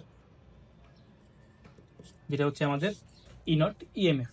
আচ্ছা, তাহলে এটাই ছিল আমাদের মোটামুটি আমাদের কোশ্চেনের অ্যান্সার। বাট এখানে একটা কথা আছে, সেটা হচ্ছে কি আমরা কোন সময় বুঝবো যে আমার কোশ্চেনে ইনট সেল বের করতে বলছে, কোন সময় ইএমএফ বের করতে বলছে। যেহেতু এই দুইটা প্রায় কাছাকাছি জিনিস, এই জন্য আমাদের এটা কিভাবে বুঝবো যে আমাদের কোশ্চেনে কি ইনট সেল বের করতে বলছে নাকি হচ্ছে ইএমএফ বের করতে বলছে। এটার উত্তর হচ্ছে, তোমার কোশ্চেনে যদি এরকম ঘনমাত্রা দেওয়া থাকে তাহলে তুমি সিম্পলি বুঝে নিবা যে এইখানে ইএমএফ বের করতে বলা হয়েছে। আর যদি তোমার কোশ্চেনে এরকম ঘনমাত্রা দেওয়া না থাকে, শুধুমাত্র এই জারণের আয়ন বিজারণের দেওয়া থাকে, তুমি বুঝবা এখানে আসলে তোমার ইনট সেলটাই বের করতে বলছে। আসলে এটা কোশ্চেন দেখিয়ে বুঝতে হবে। তোমার এইখানে কোশ্চেনে যদি ডিরেক্টলি উল্লেখ করা থাকে, কোশ্চেনে ডিরেক্টলি উল্লেখ করা আছে ইএমএফ, কিন্তু যদি তোমার কোশ্চেনে এরকম বলা থাকে যে শুধুমাত্র বাংলায় বলে দিলেও যে কোষ বিভব, কোষ বিভব, তখন তো এটাও কোষ বিভব, এটাও কোষ বিভব। তখন যদি তোমার কনফিউশন তৈরি হয়, তুমি কোশ্চেন দেখে বুঝে নিবা। যদি এখানে ঘনমাত্রাগুলো দেওয়া থাকে তাহলে বুঝবা ইএমএফ বের করতে বলছে, যদি ঘনমাত্রা দেওয়া থাকে শুধু এগুলো থাকে তাহলে বুঝবা ইনট সেল বের করতে বলছে। আশা করি তোমাদের পুরোপুরি ব্যাপারটা ক্লিয়ার হয়েছে। আচ্ছা, আমাদের পরের টপিক হচ্ছে তড়িৎ বিশ্লেষক কোষ। তড়িৎ বিশ্লেষক কোষ হচ্ছে এমন একটি কোষ, যেই কোষ তড়িৎ শক্তিকে কাজে লাগিয়ে রাসায়নিক শক্তি উৎপন্ন করতে সক্ষম। আচ্ছা, এই বিষয়টা আসলে কি ঘটে না ঘটে আমরা পরবর্তীতে দেখবো। তার আগে আমরা একটু বুঝে নেই এই তড়িৎ বিশ্লেষক কোষের আসলে প্রয়োগটা কোথার মধ্যে। দেখো, খেয়াল করে দেখো, আমার তো যে চামচটা আছে, আশা করি তোমরা কালারটা দেখতে পাচ্ছ। সোনার চামচ না ভাই, এটা হচ্ছে গিয়া কপারের প্রলেপ দেওয়া একটা চামচ। তাহলে খেয়াল করে এখানে কপারের প্রলেপটা আসলে কেন দেওয়া হয়েছে। কপারের প্রলেপটা এই কারণে দেওয়া হচ্ছে যাতে হচ্ছে আমার এই চামচে মরিচা না পড়ে। সিম্পল ভাষায় বলতে গেলে আমার চামচটা যদি আমি বাইরে রেখে দিই তাহলে যাতে এই চামচটা নষ্ট না হয়ে যায়। আচ্ছা, তাহলে দেখো, আমার এই যে চামচের উপর এই যে কপারের প্রলেপ দেওয়া, অথবা কোনো একটা স্টিলের বস্তুর উপর আমার গোল্ডের প্রলেপ দেওয়া, এই যে প্রলেপনের কাজগুলা, এই কাজগুলা করা হয় মূলত আমার এই তড়িৎ বিশ্লেষণের মাধ্যমে। আসলে কিভাবে কি প্রসেস হয় এটা আমরা পরবর্তীতে বুঝবো। আমরা জাস্ট আগে একটু প্রয়োগটা দেখে নিলাম, এটার প্রয়োগ কোথায় আছে। আচ্ছা, তাহলে এখন আমরা দেখবো যে আসলে এই প্রসেসটা কিভাবে ঘটে, কিভাবে আমি এই চামচটাকে এই সিস্টেমের ভিতর রাখলে তার ভিতর আসলে এইভাবে প্রলেপনটা পড়বে। আচ্ছা, তাহলে দেখো, তড়িৎ বিশ্লেষক কোষ, মূলত তড়িৎ বিশ্লেষক কোষের কাজ কি? এর কাজ হচ্ছে গিয়ে তড়িৎ শক্তিকে কাজে লাগিয়ে রাসায়নিক শক্তি উৎপন্ন করা। আচ্ছা, তাহলে গ্যালভানিক কোষের মতো এই জিনিসটাই, কিন্তু এখানে জিনিসটা পুরোপুরি উল্টা। গ্যালভানিক কোষে আমরা ইলেকট্রিসিটি জেনারেট করতাম, এখানে ইলেকট্রিসিটিকে কাজে লাগিয়ে আমার কেমিক্যাল এনার্জি জেনারেট করতে হবে। তাহলে খেয়াল করো আমি কি করলাম। প্রথমত আমি সবার প্রথম সবচেয়ে বেশি ইম্পর্টেন্ট জিনিসটা সেটা হচ্ছে ব্যাটারি। তো আমি এখানে ব্যাটারি নিলাম, ব্যাটারি নেওয়ার পর আমি এখানে ব্যাটারির প্লাস প্রান্তকে আমি যার সাথে যুক্ত করলাম সে হবে অ্যানোড, আর ব্যাটারির মাইনাস প্রান্তকে যার সাথে যুক্ত করলাম সে হবে ক্যাথোড। খেয়াল করে দেখো এখানে দুইটা বস্তুই কিন্তু গ্রাফাইটের, কিন্তু ব্যাটারির প্লাস প্রান্তরে আমি যার সাথে যুক্ত করছি এই জন্য এই গ্রাফারটা হয়ে গেছে অ্যানোড, এবং মাইনাস প্রান্ত এটার সাথে যুক্ত করার ফলে এটা হয়ে গেছে ক্যাথোড। আচ্ছা, তাহলে দেখো এরপরে আমি যে দ্রবণটা নিচ্ছি এই দ্রবণটা হচ্ছে গিয়া লবণের পানি। লবণের পানি মানে NaCl এবং পানি। তাহলে দেখো এখানে এখানে আসলে কি লবণ আছে, NaCl আছে ভাই। আচ্ছা, তাহলে এই NaCl এর মধ্যে কি কি আয়ন পাওয়া যায়? Na প্লাস আয়ন পাওয়া যায়, আবার Cl মাইনাস আয়ন পাওয়া যায়। অন্যদিকে পানির মধ্যে কি কি আয়ন আছে? পানির মধ্যে H প্লাস এবং OH মাইনাস এই দুইটা আয়ন আছে। তাহলে ইন টোটাল এই জায়গায় আয়নের সংখ্যা কি কি দেখো ভাই, আমি একটু উপরে লিখছি যাতে আমাদের বুঝতে সুবিধা হয়। Na প্লাস H প্লাস দুইটা প্লাস আয়ন আছে, আর এখানে দুইটা মাইনাস আয়ন আছে, একটা হচ্ছে Cl মাইনাস আর একটা হচ্ছে OH মাইনাস। তাহলে ইন টোটাল আমার এখানে চারটা আয়ন আছে। আচ্ছা, তাহলে খেয়াল করে দেখো, যদি আমার এই বিক্রিয়াটা হয়, বিক্রিয়াটা হওয়া শুরু করে, তাহলে আমার যেহেতু অ্যানোড প্লাস আসিল, ক্যাথোড মাইনাস আসিল, তাই প্লাসে আমার কারা যাবে? যারা মাইনাস আসিল এরা সবাই কই যাবে? আমার এই প্লাসের দিকে আকৃষ্ট হয়ে প্লাসের দিকে যাবে। আর যারা হচ্ছে গিয়ে আমার মাইনাস আসছিল তারা হচ্ছে প্লাসের দিকে গেছে, যারা প্লাস দিল তারা এই মাইনাসের দিকে যাবে। ঠিক আছে? আচ্ছা, তাই দেখো আমরা জাস্ট হচ্ছে গিয়ে আয়নগুলো ভাঙলাম, অ্যানোড ক্যাথোড কিভাবে আমরা কি করবো এটা আমরা দেখলাম। আচ্ছা, তো তোমাদের একটা এমসিকিউ আসে, এমসিকিউ অথবা ক্ষয়ের কোশ্চেন আসে যে আমরা যদি তড়িৎ বিশ্লেষক কোষে ব্যাটারি স্থাপন না করি তাহলে বিক্রিয়ায় কি ঘটবে? তোমরাই বলো তো ভাই অ্যান্সারটা কি হবে। খেয়াল করে দেখো এখানে ব্যাটারি কারণে প্লাস মাইনাস তৈরি হয়েছে, আর প্লাস মাইনাস তৈরি হওয়ার কারণেই কিন্তু আয়নগুলা মাইনাসগুলো প্লাসের দিকে আর প্লাসগুলো মাইনাসের দিকে ধাবিত হবে, ফলে বিক্রিয়া হবে। যদি এখানে ব্যাটারি না দিতাম তাহলে এখানে প্লাস মাইনাসের ঘটনাও করতো না, আর এরা তো ধাবিত হইতোই না, প্রশ্নই আসে না। তার মানে কি? বিক্রিয়াটাই হইতো না। তার মানে তড়িৎ বিশ্লেষক কোষে যদি আমি ব্যাটারি না ইউজ করি তার মানে বিক্রিয়াই হবে না। আচ্ছা, এটা গেল ক্ষয়ের কোশ্চেন। এরপরে তাহলে তোমাকে এখন দুটো জিনিস বুঝতে হবে। একটা হচ্ছে গিয়ে NaCl অ্যাকুয়াস দিয়ে কি মিন করে, আর NaCl লিকুইড দিয়ে কি মিন করে। দুইটা জিনিস, দুইটা ব্যাপার। একটা হচ্ছে NaCl অ্যাকুয়াস দিয়ে কি বোঝায়, NaCl লিকুইড দ্বারা কি বোঝায়। তোমরা আশা করি এই দুইটা টার্মের সাথে সবাই পরিচিত, যে NaCl aqueous, NaCl liquid. Aqueous দিয়ে কি বোঝায়, লিকুইড দিয়ে কি বোঝায়, এই জিনিসটা আমরা যদি সিম্পলি বুঝতে চাই তাহলে ধরো আমি এক চিমটি লবণ রে এক বালতি পানিতে দিলাম। এক চিমটি জাস্ট হচ্ছে কি ধরো এক চামচ লবণ, চামচ দিয়ে এক চামচ লবণ নিলাম, এটা আমি পুরো এক বালতি পানিতে দিলাম। ধরো বালতির আয়তন অনেক বড়, তাহলে এই যে বালতির মধ্যে আমি এক চামচ পানি দিলাম, এটা হবে আমার অ্যাকুয়াস সলিউশন। অ্যাকুয়াস সলিউশন মানে পানির পরিমাণ বেশি। আর যদি আমি 1 বাটি লবণে অল্প কিছু পানি দিই তাহলে এটা হবে লিকুইড। তাহলে NaCl এর কিসের পরিমাণ বেশি ভাই? NaCl অ্যাকুয়াসের মধ্যে, অ্যাকুয়াস মানে হচ্ছে গিয়া পানির পরিমাণ বেশি, আর NaCl লিকুইড মানে কি? দ্রব, অর্থাৎ ডাব্লুর পরিমাণ, অর্থাৎ NaCl অর্থাৎ লবণের পরিমাণ বেশি। সবসময় এটা আমরা অনেকেই ভুল বুঝি যে লিকুইড মানে হয়তোবা পানির পরিমাণ বেশি, ব্যাপারটা এরকম না। অ্যাকুয়াস মানে পানির পরিমাণ বেশি, লিকুইড মানে দ্রবের পরিমাণ বেশি। ওকে, তাহলে এই দুইটা কনফিউশন আশা করি আমাদের দূর হইলো। তারপরে আমরা দেখি তাহলে এখন আমরা আসলে কার সাথে বিক্রিয়া করাবো। এখন আমরা বিক্রিয়া করতেছি NaCl অ্যাকুয়াসকে দিয়ে। NaCl অ্যাকুয়াস আমরা আশা করি একটু আগে পড়ে আসছি। NaCl অ্যাকুয়াস মানে হচ্ছে গিয়ে পানির পরিমাণ বেশি। তাহলে দেখো এখানে দুইটা যৌগ আছে, একটা হচ্ছে এই দ্রবণের ভিতর দুইটা যৌগ আছে, একটা হচ্ছে পানি আর একটা হচ্ছে NaCl, এই দুটো যৌগ আছে। তাহলে খেয়াল করে দেখো, আমি যদি NaCl অ্যাকুয়াসকে নিই তাহলে এখানে কি আমার পানির পরিমাণ বেশি, ফলে আমার এখানে দুই ধরনের বিক্রিয়া হবে। একটা হচ্ছে মূল বিক্রিয়া আর একটা সেকেন্ডারি বিক্রিয়া অর্থাৎ গৌণ বিক্রিয়া। মূল বিক্রিয়া কে দিবে? মূল বিক্রিয়া সেই দিবে যার পরিমাণ বেশি। গৌণ বিক্রিয়া কে দিবে? গৌণ বিক্রিয়া সেই দিবে যার পরিমাণ অনেক কম অথবা কম বলতে পারো তুমি। তাহলে দেখো এখানে NaCl যখন অ্যাকুয়াস নিলাম তার মানে কি আমার পানির পরিমাণ বেশি, তার মানে মূল বিক্রিয়া দিবে পানি, গৌণ বিক্রিয়া দিবে NaCl। আশা করি আমরা বুঝতে পারছি। আচ্ছা, তাহলে যদি আমরা এই জিনিসটা আইডেন্টিফাই করতে পারি তাহলে আমরা মূল বিক্রিয়া এবং গৌণ বিক্রিয়া এই দুটো বিক্রিয়া আমরা করে দেখি আসলে কি হচ্ছে এখানে। তাহলে খেয়াল করে দেখো, মূল বিক্রিয়ার মধ্যে আমাদের মূল বিক্রিয়া আমাদের সেই আগের মতোই অ্যানোড আর ক্যাথোড।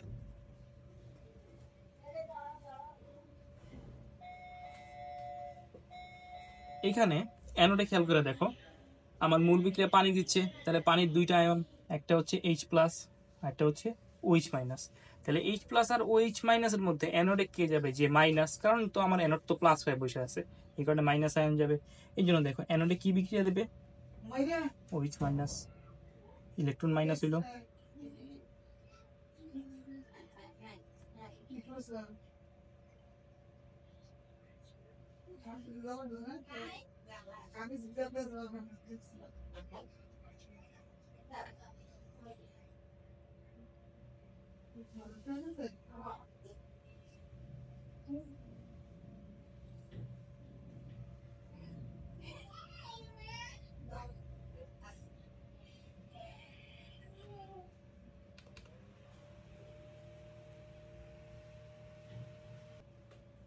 তাহলে এখানে দেখো আমার OH মাইনাস ইলেকট্রন ত্যাগ করে পানি প্লাস অক্সিজেন উৎপন্ন করবে। তাহলে এইখানে যদি পুরো বিক্রিয়া আমি সমতা করতে যাই তাহলে 4 মোল OH মাইনাস 4টা ইলেকট্রন ত্যাগ করে 1 মোল পানি আর 1 মোল অক্সিজেন উৎপন্ন করতেছে।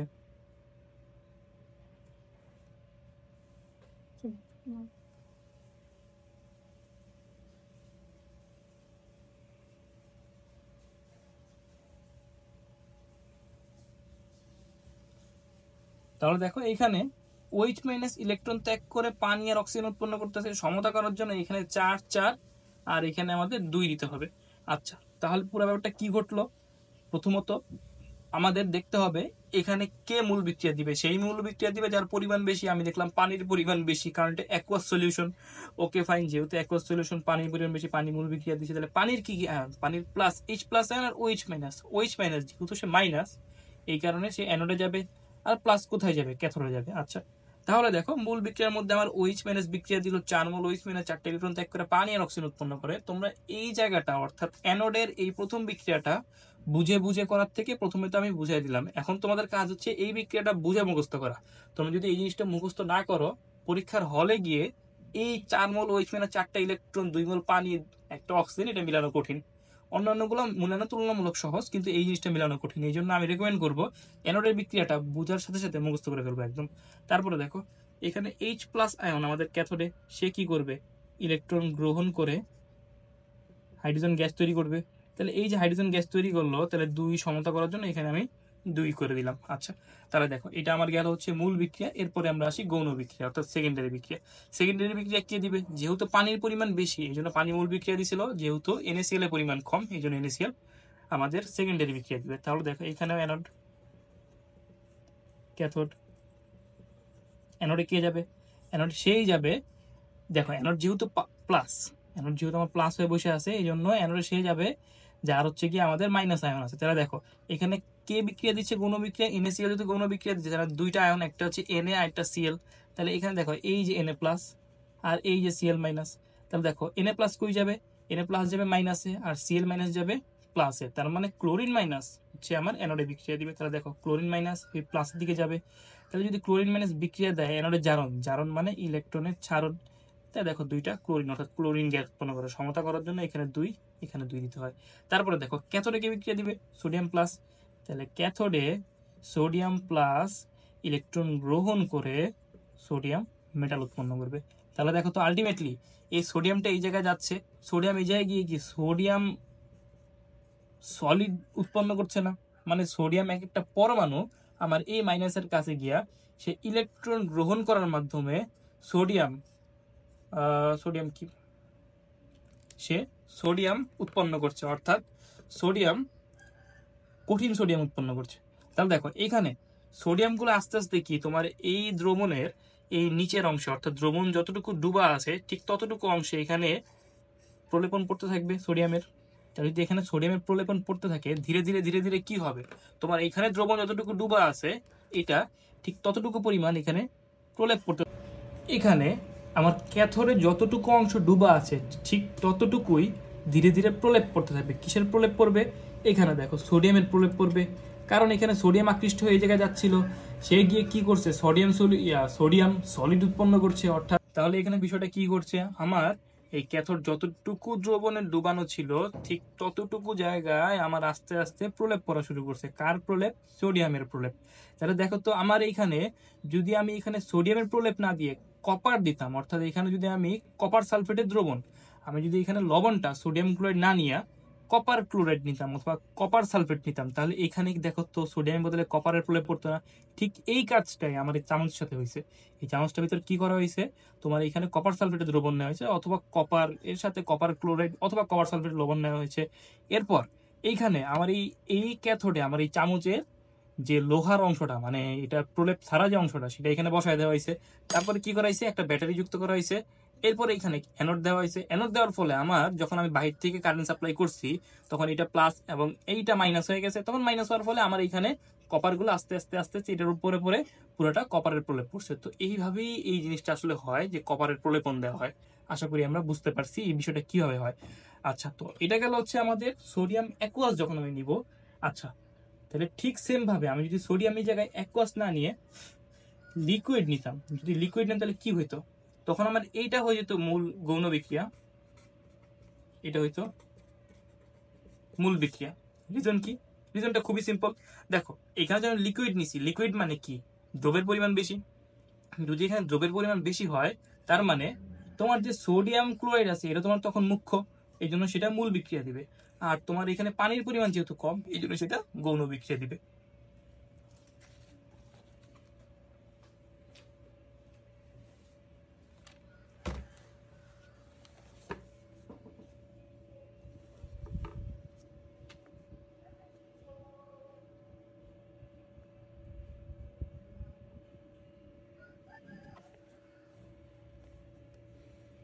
আচ্ছা, আমাদের এই তড়িৎ বিশ্লেষণের ফাইনাল টপিক সেটা হচ্ছে ব্রাইন।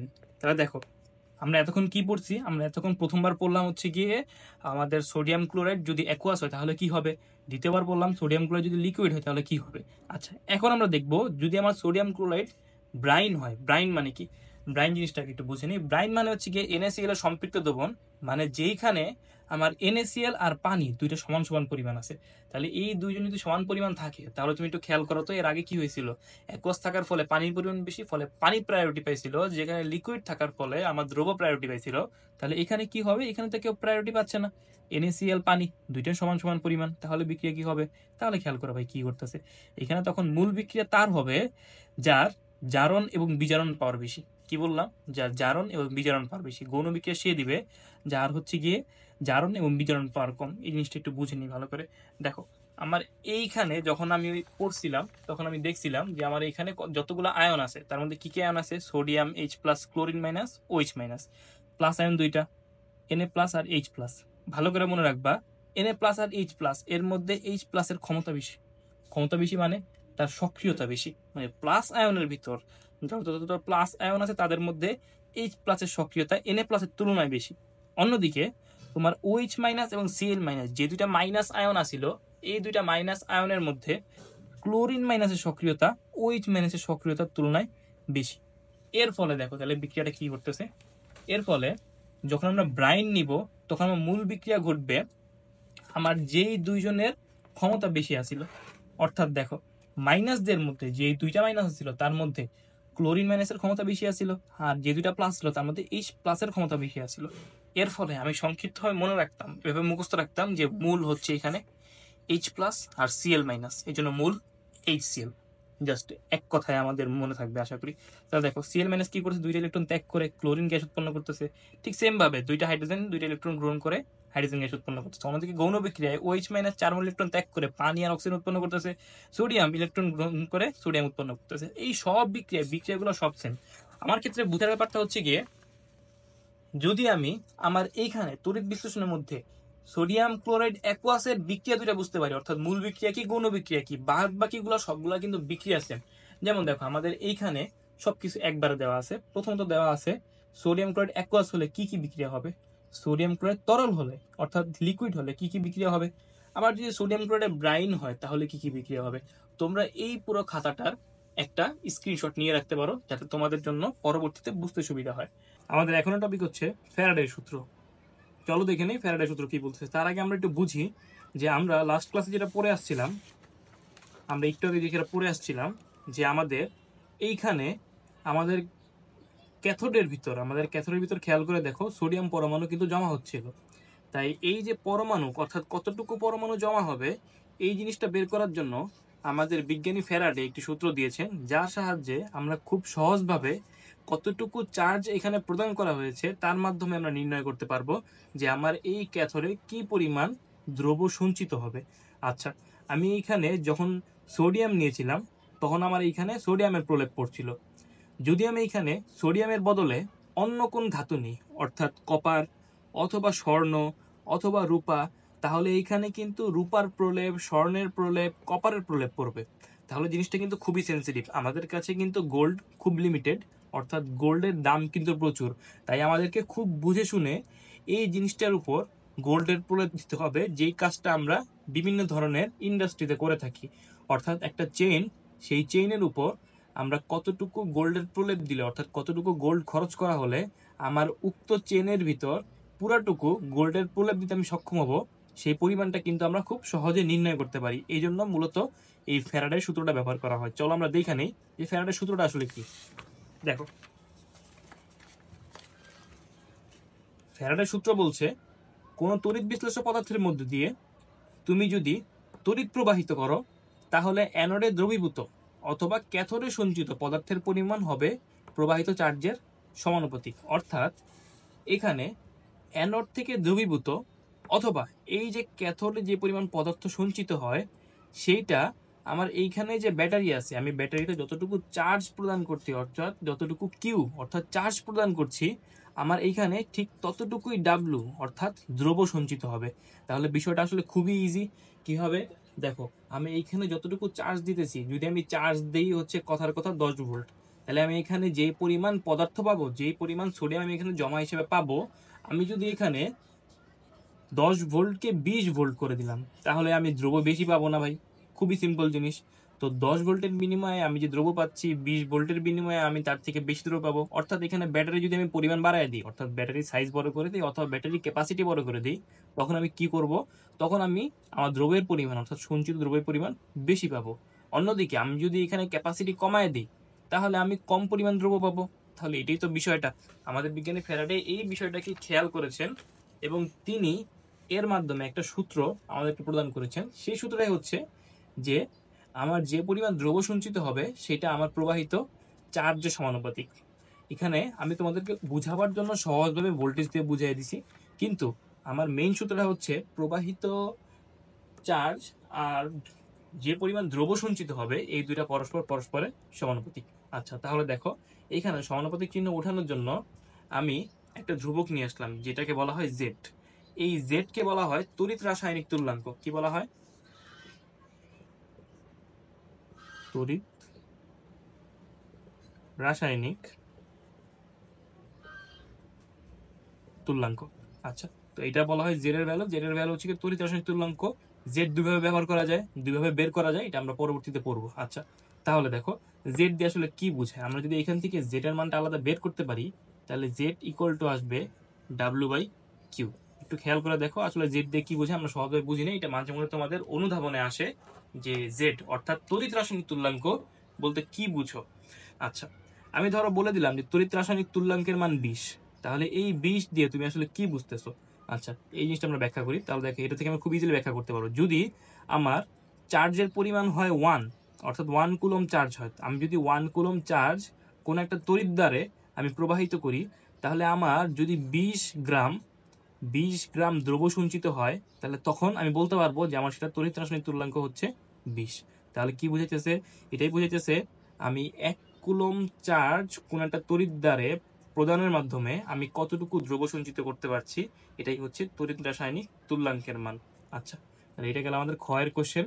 এরপরেরটা খেয়াল করো, আমাদের এইখানে সূত্র আছে। তাহলে আমি যদি সূত্রটাকে ভাঙি, তাহলে দেখো আমরা কি পাইতেছি, এখানে W equal to Z Q পাচ্ছি। এখানে কিউ, কিউ মানে কি, প্রবাহিত চার্জ। আমরা জানি যে কিউ ইকুয়াল টু কি বলা যায়, কিউ ইকুয়াল টু আইটি। তো এখান থেকে আমাদের সূত্রটা আসলে কি দাঁড়াচ্ছে, W equal to Z IT. এটা হচ্ছে আমাদের সূত্র, যেই সূত্র আমরা ম্যাথে ইউজ করব। এইখানে আমাদের আই মানে হচ্ছে গিয়ে প্রবাহিত তড়িৎ, টি মানে সময়, অর্থাৎ তুমি কত সময় ধরে এই তড়িৎটাকে প্রবাহিত করলা। ডাব্লু মানে সঞ্চিত ধ্রুব, অর্থাৎ ওই যে কতটুকু আমার প্রলেপ পড়বে, অর্থাৎ ওইখানে যে আমার প্রলেপ পড়তেছে, এই যে প্রলেপ পড়তেছে, এখানে আসলে কতটুকু প্রলেপ পড়বে, এটাই আমার ডাব্লুটা বলতেছে। আচ্ছা, তারপরে দেখো আমার এইখানে আরেকটা টার্ম আছে, সেটা হচ্ছে জেড, যেটা আমাদের কাছে নতুন। তো এই জেডটা আসলে দুইভাবে বের করা যায়। একটা হচ্ছে কি আমাদের মৌলের ক্ষেত্রে, আর একটা হচ্ছে আমাদের যৌগের ক্ষেত্রে। যদি আমাদের কোনো একটা মৌল হয়, অর্থাৎ কপার 2+, জিঙ্ক 2+, এই ধরনের যে কোনো আয়ন অথবা যে কোনো একটা মৌল, যৌগ না, যদি মৌল হয়ে থাকে, তখন সূত্রটা হবে জেড ইকুয়াল টু পারমাণবিক ভর। উপরে বসাবো পারমাণবিক ভর। উদাহরণ হিসেবে বলতে পারি কপারের পারমাণবিক ভর 63.5, তো উপরে বসবে 63.5। নিচে যোজনী অথবা জারণ মান, এটার মানে হচ্ছে আমি যেই মেটালটা নিছি সেই মেটালটার জারণ মান কত। দেখো উদাহরণ হিসেবে বলতে পারি কপারেরটা 2+, তাই এখানে যোজনীর মান বসবে 2 আর ইন্টু 96,500। তো এটা হচ্ছে আমাদের জেড কিসের ক্ষেত্রে, মৌলের ক্ষেত্রে। যদি সেম জিনিসটা আমাদের যৌগের ক্ষেত্রে হয়, তাহলে আমাদের জেড হবে উপরে বসবে যৌগের আণবিক ভর, নিচে বসবে ক্যাটায়নের মান, এবং গুণ হবে 96,500 দিয়ে। আচ্ছা, তাহলে এটা গেল আমাদের মৌলের ক্ষেত্রে এবং যৌগের ক্ষেত্রে, এই দুইটার ক্ষেত্রে আমাদের জেড এর মান আলাদাভাবে বের করা যায়। আচ্ছা, তার মধ্যে আমাদের মৌলেরটা বেশি কাজে লাগবে।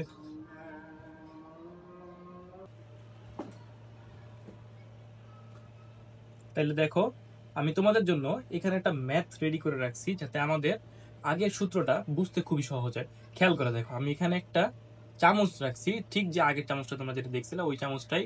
এইটা আসলে কপারের প্রলেপ দেওয়া চামচ। তাহলে খেয়াল করে দেখো, আমি ধরো তোমাকে জিজ্ঞেস করলাম যে ভাই, আমি তোমার হচ্ছে গিয়া একটা লোহার, এরকম একটা লোহার শেপের টুকটা দিলাম, চামচ শেপের। আমি তোমাকে বললাম এটার ভিতর জং ধরে যেতে পারে, তুমি একটা কাজ করো, এমন কোনো কিছু করো যাতে এটাতে জং না পড়ে।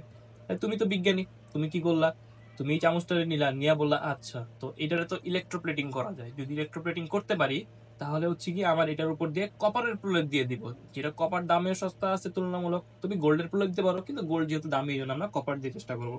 তাহলে দেখো আমি কপার নিয়ে চিন্তা করলাম যে আমি উপর দিয়ে কপারের প্রলেপ দেব। তাহলে আমার কথা হচ্ছে যে এখন এই জিনিসটার উপর কতক্ষণ যাবত যদি আমি এর উপর দিয়ে কারেন্ট চালনা করতে পারি, তাহলে আমার কতটুকু দ্রব্য সঞ্চিত হবে, অর্থাৎ একটা ম্যাথমেটিক্যাল বিষয় এখানে চলে আসতেছে। তাহলে দেখো আমি এই উদাহরণটাই, এই চামচটা দিয়ে মোটামুটি একটা উদাহরণ তৈরি করলাম, যে দেখো যদি আমরা এরকম একটা লোহার উপর 5 এম্পিয়ার মাত্রার তড়িৎ 60 মিনিট ধরে কপার সালফেটের দ্রবণে চালনা করি, তাহলে কি পরিমাণ কপার জমা হবে। তাহলে খেয়াল করে দেখো, এখানে আমাদের যে দ্রবণটা, পাত্রে আমি যে দ্রবণটা নিই সেটা কি, কপার সালফেট। তাহলে এখানে কি আয়ন আছে, কপার 2+। যদি কপার 2+ আয়ন থাকে, তাহলে আমার ওই অ্যানোড আর ক্যাথোডের মধ্যে, তাহলে এখানে কি কপার 2+ আয়ন পেয়ে যাবে। তার মানে কি আলটিমেটলি যে কপারের প্রলেপ পড়বে, বিষয়টা এরকম না। আচ্ছা, আমি এখানে একটা ব্যাটারি দিলাম। তাহলে এখন দেখো, তাহলে সূত্রটা কি দাঁড়াচ্ছে, আমাদের সূত্রটা হচ্ছে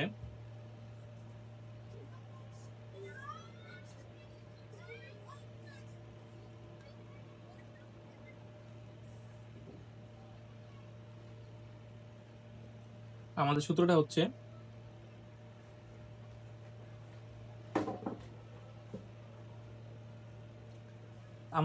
হচ্ছে তাহলে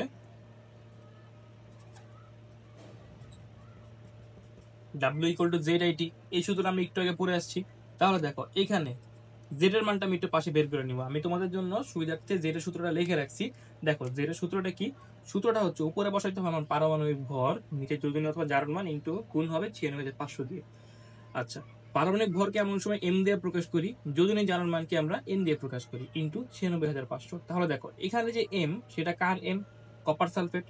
কপার সালফেট এখানে আমাদের দ্রবণে প্রলেপটা পড়বে কার? কপারের। তাই আমি এখানে যে পারমাণবিক ভর বসাবো সেটা বসাবো কপারের। কপারের ভর কত? 63.5। আর নিচে এন। কপারের আমাদের জারণ মান কত? যোজনী জারণ মান সেটা হচ্ছে +2, এই জন্য মান বসবে 2। যেহেতু কপার সালফেট Cu2+ হয়, কপারের ভর 63.5, সেটা একটু মুখস্থ রাখতে হবে তোমাদের কোশ্চেনে দিয়েও দিতে পারে। আর কপারের যে যোজনী অথবা জারণ মান সেটা হচ্ছে +2। এখন তোমরা বলতে পারো ভাই কপারের তো +1 হয়। +1 হয়, কিন্তু আমরা ম্যাক্সিমাম যেটা হয়, ম্যাক্সিমাম সময় আমাদের যেই আয়নটা হয় আমরা সেই আয়নটা এই জায়গায় বসাবো। অথবা আমাদের এই যৌগ দেখে বোঝার উপায় আছে, যেমন দেখো এখানে এটা হচ্ছে +2, এটা -2, তো এই জন্য আমরা এখানে +2 অর্থাৎ 2টাই বসাইছি। আচ্ছা, তাহলে দেখো এরপরে গুণ হবে 96,500 দিয়ে। তাহলে যদি আমরা এটা গুণ করে এই যে বসায় দিই, তাহলে উপরে হবে 63.5 / 2 ইন্টু কারেন্টের ভ্যালু। কারেন্ট কত এই জায়গায়? 5 অ্যাম্পিয়ার। দ্যাট মিনস 5 ইন্টু আমাদের সময় কতক্ষণ? সময় আমাদের দিয়ে দিয়েছে 60 মিনিট। আচ্ছা, এখানে একটু ভুল হয়েছে, 96,500 দিয়ে গুণ হবে, তাহলে এটা আমি একটু এই জায়গায় গুণ করে দিই 96,500, এটার সাথে। আর গুণ হবে টাইম দিয়ে। তাহলে দেখো টাইমটা কত আমাদের? টাইমটা কত বলছে? 60 মিনিট। 60 মিনিট মানে কত সেকেন্ড? 60 × 60। আচ্ছা, তো এখান থেকে আমাদের উত্তরটা আসতেছে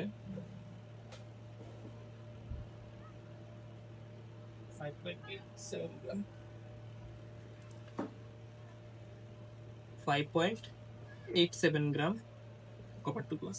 তাহলে দেখো উত্তরটা কি হবে আমাদের? আমরা ক্যালকুলেট করলাম, এই মানটা ক্যালকুলেট করলে আমাদের আসে 5.87 গ্রাম কপার 2+। আমি একটু আবার তোমাদের জন্য সামারি করতেছি। ফার্স্টে আমাদের সূত্র, যেটা আমরা মুখস্থ সূত্র, সেটা হচ্ছে W = ZIT, আমরা ফ্যারাডের ল থেকে পাচ্ছি। আচ্ছা, তো এই সূত্রটা বসানোর পর এখন জেড এর মান তোমাকে একটু কষ্ট করে বের করে নিতে হবে। জেড এর মানটা হচ্ছে পারমাণবিক ভর ডিভাইড বাই যোজনী জারণ মান। তো পারমাণবিক ভর বসাইলাম, যোজনী বসাইলাম 96,500, যেটা ফিক্সড মান সেটা বসাইলাম, ইনটু কারেন্টের ভ্যালু ডিরেক্ট আমাকে কোশ্চেনে দেওয়া আছে 5 অ্যাম্পিয়ার, তো 5 অ্যাম্পিয়ার বসাই দিলাম, ইনটু টি এর মান অর্থাৎ সময় কত দেওয়া আছে? 60 মিনিট। তাহলে 60 × 60, অবশ্যই টাইমটাকে সেকেন্ডে নিতে হবে, নয়তো কিন্তু ম্যাথ ভুল হবে। তো আমাদের লাস্টে এন্ড রেজাল্ট কত বের হলো? 5.87 গ্রাম কপার 2+। তাহলে আসলে আমার এইখানে অর্থাৎ ক্যাথোডে 5.87 গ্রাম কপার 2+ সঞ্চিত হয়েছে। আচ্ছা, আমি যদি সেম ম্যাথটাই ঘুরে দিতাম, অর্থাৎ ডাব্লুর ভ্যালু দিয়ে দিতাম, ধরো কথার কথা 10 গ্রাম, তোমাকে জিজ্ঞেস করলাম যে ভাই যদি 10 গ্রাম আমি এতক্ষণ ধরে প্রবাহিত দিলে কত সময় লাগবে, আমি তোমার এই কারেন্টের ভ্যালু দিয়ে দিলাম ধরো 5 অ্যাম্পিয়ার, তাহলে আশা করি তোমরা ম্যাথটা পারবা। এখানে আসলে ম্যাথগুলো খুব বেশি কঠিন না, তোমাকে এখানে ডাব্লু, আই অথবা টি এর মধ্যে যে কোনো একটা প্যারামিটার বের করতে বলবে, অন্যান্য প্যারামিটারগুলো তোমাকে দেওয়া থাকবে। সো এই ছিল আমাদের মোটামুটি চ্যাপ্টার 4 এর টপিকগুলো। তার মধ্যে আমাদের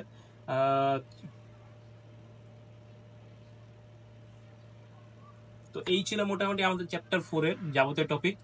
তোমরা এই চ্যাপ্টার 4 খুব সুন্দর করে প্র্যাকটিস করবে, এখান থেকে মোটামুটি এক সেট সৃজনশীল খুব ভালো করে অ্যান্সার করতে পারবা ইনশাল্লাহ। তার মধ্যে তোমার এই W = ZIT কোশ্চেন দিয়ে মোটামুটি তোমাদের এমসিকিউ তো থাকে, তার পাশাপাশি হচ্ছে গিয়ে 3 মার্কের কোশ্চেনগুলো থাকে, অর্থাৎ গরুর গয়ের কোশ্চেনগুলো থাকে। তোমরা এই চ্যাপ্টারটা করলে খুব সহজে এক সেট সৃজনশীল অ্যান্সার করতে পারবে ইনশাল্লাহ। তো তোমাদের এই ছিল, সাথে থাকার জন্য ধন্যবাদ। আসসালামু আলাইকুম।